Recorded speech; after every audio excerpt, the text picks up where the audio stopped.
Halo semuanya, di video kali ini saya akan membahas materi tentang pasar modal di Indonesia. Kalau Anda pernah berbelanja di pasar tradisional, ya di situ kan tempat bertemunya penjual dan pembeli ya.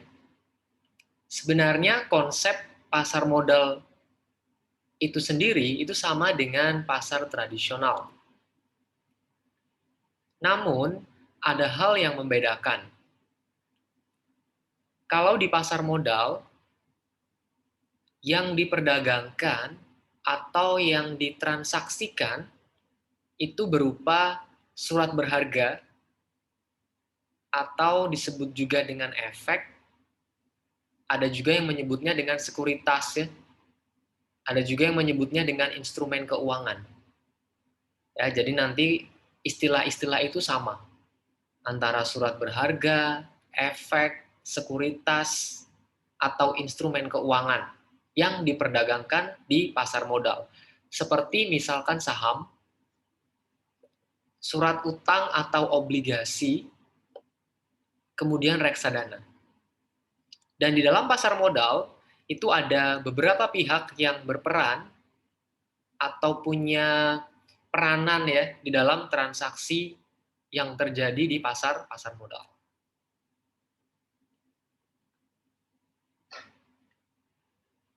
Sama seperti pasar modal pada umumnya, pasar modal di Indonesia pun itu dibentuk untuk menghubungkan antara investor ya atau pemodal dengan perusahaan atau institusi pemerintah.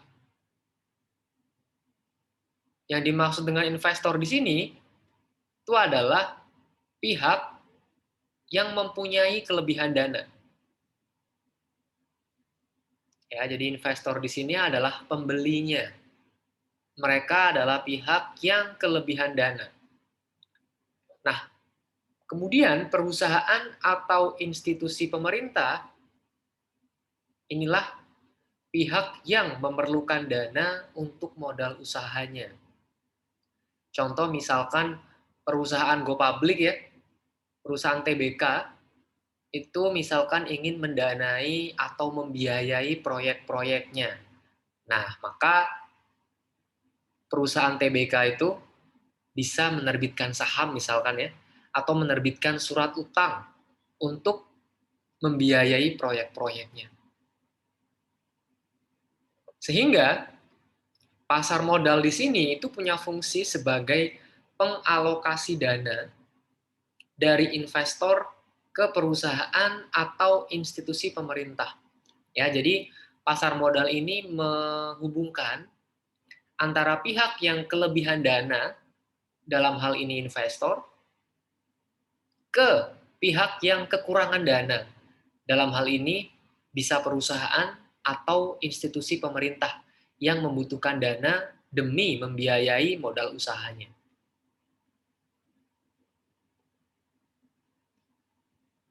Nah, kalau teman-teman ingin bertransaksi efek ya, misalkan contoh yang paling mudah kita ingin bertransaksi saham atau ingin bermain saham. Nah, maka fasilitatornya ya yang memfasilitasi,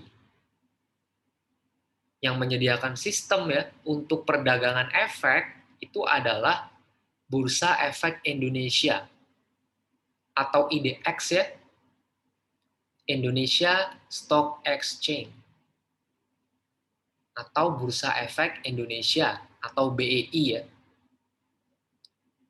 Jadi Bursa Efek Indonesia inilah yang memfasilitasi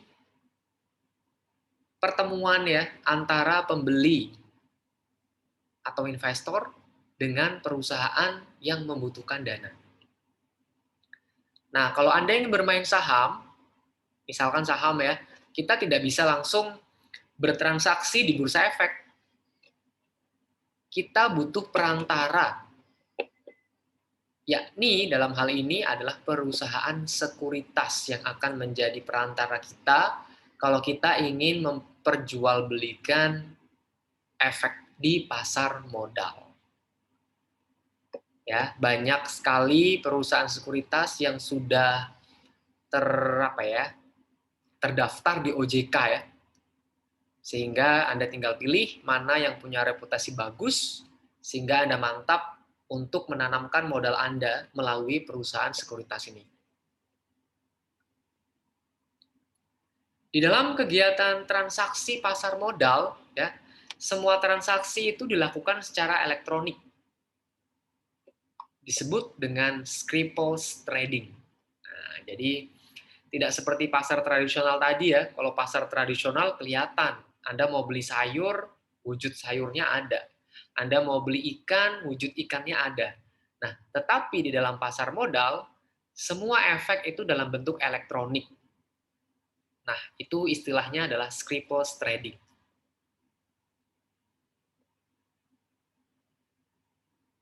Kemudian pada saat kita membahas pasar modal Indonesia, ya, ada istilah yang disebut dengan SRO. Self Regulatory Organizations. Nah, ini adalah organisasi ya yang punya wewenang untuk membuat peraturan dalam kegiatan bisnis usaha. Dalam hal ini kegiatan pasar modal. Yang tengah-tengah tadi sudah saya ceritakan ya, IDX atau Bursa Efek Indonesia. Nah, ini adalah perusahaan yang memfasilitasi atau memberikan sistem dalam kegiatan transaksi di pasar modal.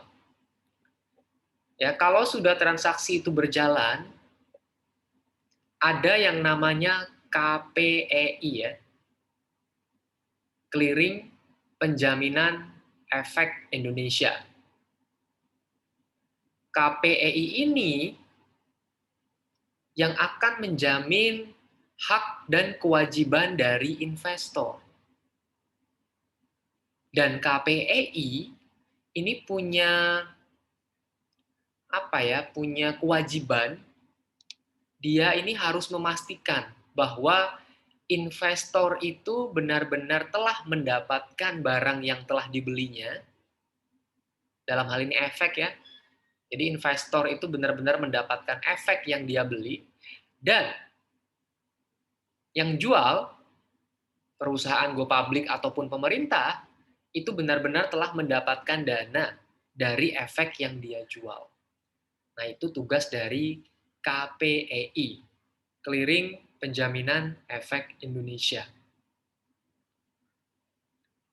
Selain KPEI, ada juga yang namanya KSEI, Custodian Central Efek Indonesia. Nah, kalau KSEI ini terkait dengan seluruh pembukuan, ya, termasuk juga mengenai transaksi-transaksi ya, penyelesaian transaksi efek yang ada di pasar modal. Jadi kalau ada permasalahan-permasalahan mengenai transaksi efek, KSEI punya tugas di situ. Jadi 3 inilah yang merupakan self-regulatory organization yang ada di pasar modal. Jadi aman gitu ya, ada yang menjamin kalau ada sesuatu bisa menghubungi ketiga regulatory ini ya, organisasi ini.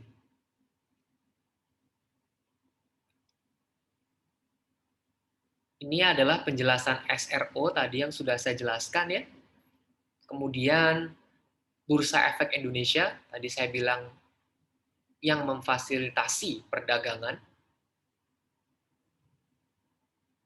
Berikutnya KPEI, ini yang menjamin tadi hak dan kewajiban investor serta memastikan bahwa penjual telah menerima uang dari hasil efeknya dan investor telah menerima efek yang telah dibelinya.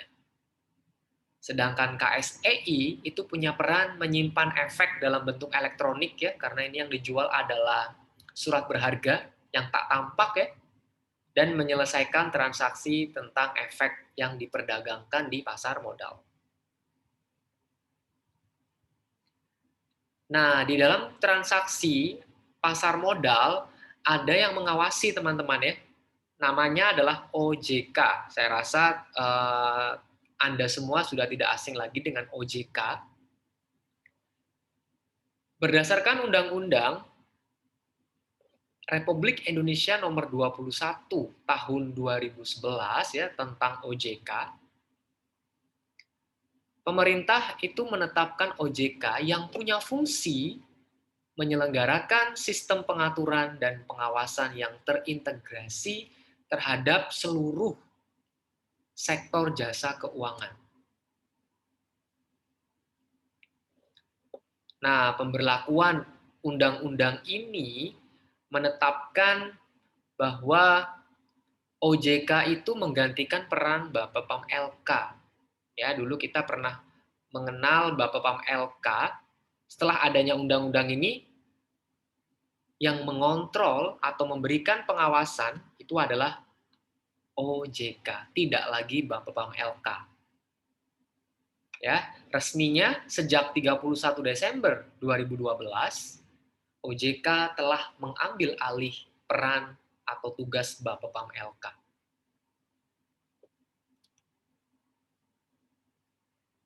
Di dalam Undang-Undang Republik Indonesia Nomor 21 Tahun 2011 di pasal 6 itu sudah jelas ya bahwa OJK itu melaksanakan tugas pengaturan dan pengawasan terhadap 3 bidang ini. Yang pertama adalah pengawasan kegiatan di sektor perbankan. Kemudian yang kedua, kegiatan jasa keuangan di sektor pasar modal. Yang ketiga, kegiatan jasa keuangan di sektor asuransi, dapen ya, atau dana pensiun, lembaga pembiayaan, serta lembaga jasa keuangan yang lain.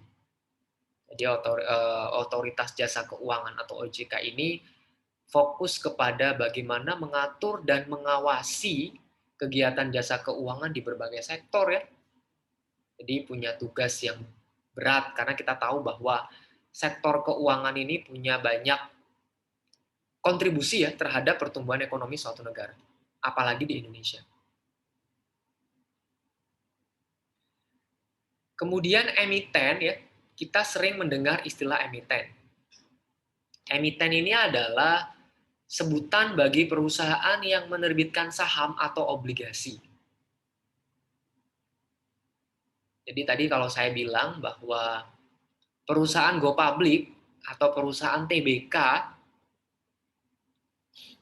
itu disebut emiten. Kenapa? Karena mereka yang menjual efek di pasar modal. Kalau mereka butuh dana, perusahaan TBK bisa tuh menerbitkan saham atau menerbitkan obligasi. Nanti yang beli adalah masyarakat ya, atau investor yang punya kelebihan dana untuk membeli saham atau obligasi yang diterbitkan oleh perusahaan ataupun institusi pemerintah ya. Jadi kalau kita bicara penjual saham atau penerbit obligasi itu bisa berupa perusahaan ya, perusahaan-perusahaan swasta, kemudian bisa juga berupa institusi pemerintah. Kalau emiten saham, dia menjual saham melalui penawaran umum, baik saat pertama kali dia go public ya, istilahnya adalah IPO, Initial Public Offering. Ini pertama kali perusahaan TBK atau terdaftar di Bursa Efek ya. Atau bisa juga tahapan berikutnya, kalau dia butuh dana lagi, dia bisa menawarkan saham kepada pemegang saham yang lama. Pemegang saham yang sudah ada. Istilahnya adalah right issue. Ataupun perusahaan bisa menawarkan saham berikutnya. Istilahnya adalah SEO atau Seasoned Equity Offering. Yang kedua, emiten obligasi.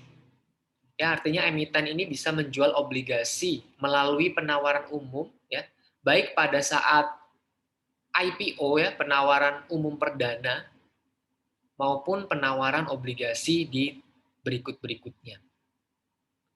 Ini yang dimaksud dengan emiten ya. Jadi emiten bisa berupa perusahaan yang telah go public ya, perusahaan yang TBK, perusahaan terbuka, atau bisa berupa institusi pemerintah. Kemudian tadi saya bilang bahwa kalau kita mau melakukan transaksi di pasar modal gitu ya, kita mau beli atau jual efek, kita harus melalui perantara yakni perusahaan sekuritas. Nah, perusahaan sekuritas ini atau securities companies ya, ini adalah perusahaan yang punya satu atau gabungan dari 3 kegiatan. Ya, jadi bisa punya tiga-tiganya atau satu atau lebih gitu ya. Yang pertama, perusahaan sekuritas itu bisa sebagai penjamin emisi efek atau istilah keuangannya adalah atau istilah investasinya disebut underwriter ya, penjamin. Jadi perusahaan sekuritas ini melakukan kontrak dengan emiten untuk melaksanakan penawaran umum dengan atau tanpa kewajiban untuk membeli sisa efek yang tidak terjual. Ya, disebutnya full commitment and non-full commitment ya. Jadi bisa dengan atau tanpa kewajiban untuk membeli sisa efek yang tidak terjual. Kalau kita bicara di Indonesia, Indonesia ini penganut yang full commitment ya. Jadi dengan kewajiban untuk membeli sisa efek yang tidak terjual di pasar modal. Itu kalau kita fokus di Indonesia. Ini kegiatan yang pertama yang bisa dilakukan oleh perusahaan sekuritas ya. Yang kedua, sebagai perantara pedagang efek atau broker dealer. Mungkin yang sering mendengar kata broker gitu ya. Nama lainnya adalah perusahaan pialang. Nah, fungsi dari perusahaan sekuritas ini adalah melakukan kegiatan usaha jual beli efek baik untuk kepentingan sendiri atau pihak lain. Tadi di awal saya bilang, kalau Anda mau transaksi saham, harus menunjuk dulu siapa perusahaan sekuritas yang Anda pilih. Jadi harus ada perantaranya. Kita nggak bisa langsung ke bursa efek beli, itu nggak bisa. Harus ada perantara perusahaan sekuritas. Kemudian bisa juga perusahaan sekuritas itu sebagai manajer investasi ya, atau investment manager ya, yakni pihak yang kegiatan usahanya mengelola portofolio efek untuk para nasabahnya. Ya, jadi manajer investasi itu adalah yang mengelola portofolio efek dari dana yang telah dikumpulkan oleh para nasabahnya. Jadi perusahaan sekuritas ini bisa memiliki satu atau gabungan dari ketiga kegiatan yang ada di perusahaan sekuritas ini.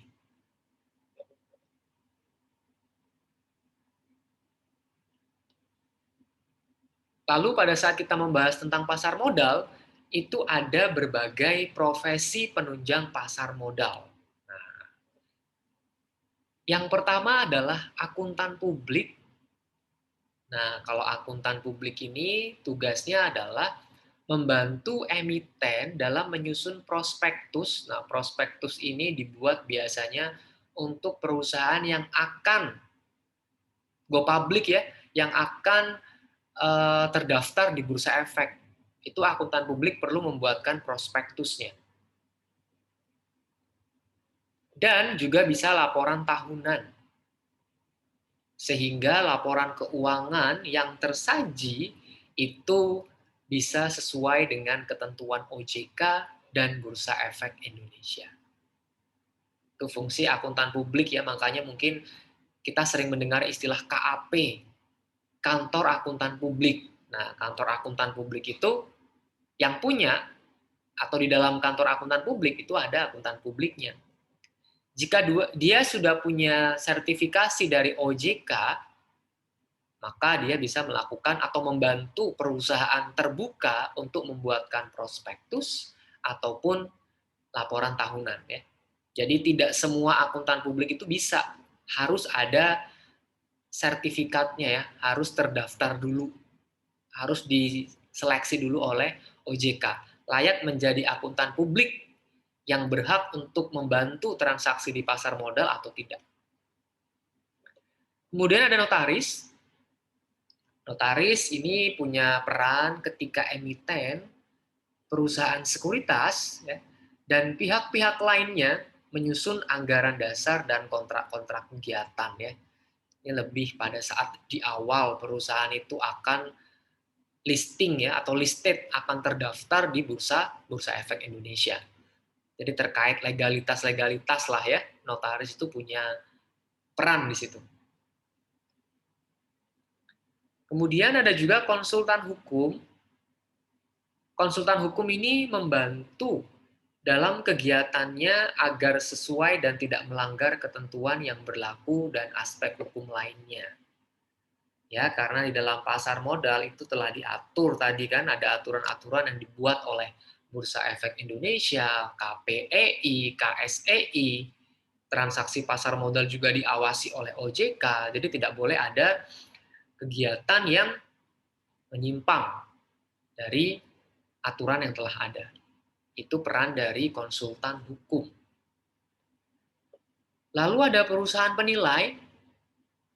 Nah, kalau perusahaan penilai ini dia punya peran untuk menentukan nilai wajar atas suatu aset dalam proses emisi ya, dalam proses penawaran efek di Bursa Efek Indonesia.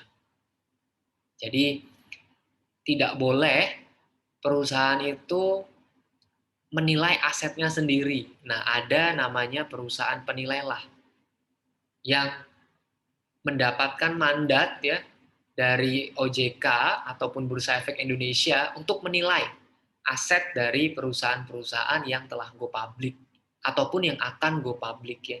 Kenapa? Supaya fair, supaya nilainya wajar ya. Jadi ada perusahaan penilai yang menilai berapa sih wajarnya nilai suatu aset dalam proses emisi ini. Proses emisi ini adalah proses penawaran efek ya. Jadi perlu ada konsultannya lah ya, kalau bahasa lapangannya ya. Konsultannya ada konsultan penilai yang berhak untuk menilai berapa sih nilai wajar atas aset perusahaan.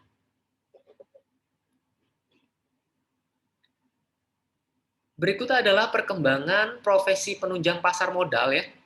Ini kita bisa googling ya, masukkan saja keywordnya statistik pasar modal OJK. Kalau data yang saya sajikan di sini, ini adalah statistik pasar modal pada Februari minggu ke-1 tahun 2021 ya. Ini yang membuat adalah OJK. Ini kita bisa lihat nih, berbagai perkembangan profesi yang penunjang yang ada di pasar modal ya.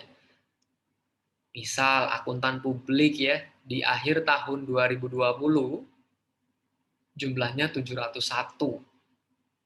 Sedangkan di bulan Januari dan 5 Februari 2021 jumlah akuntan publiknya bertambah ya menjadi 704.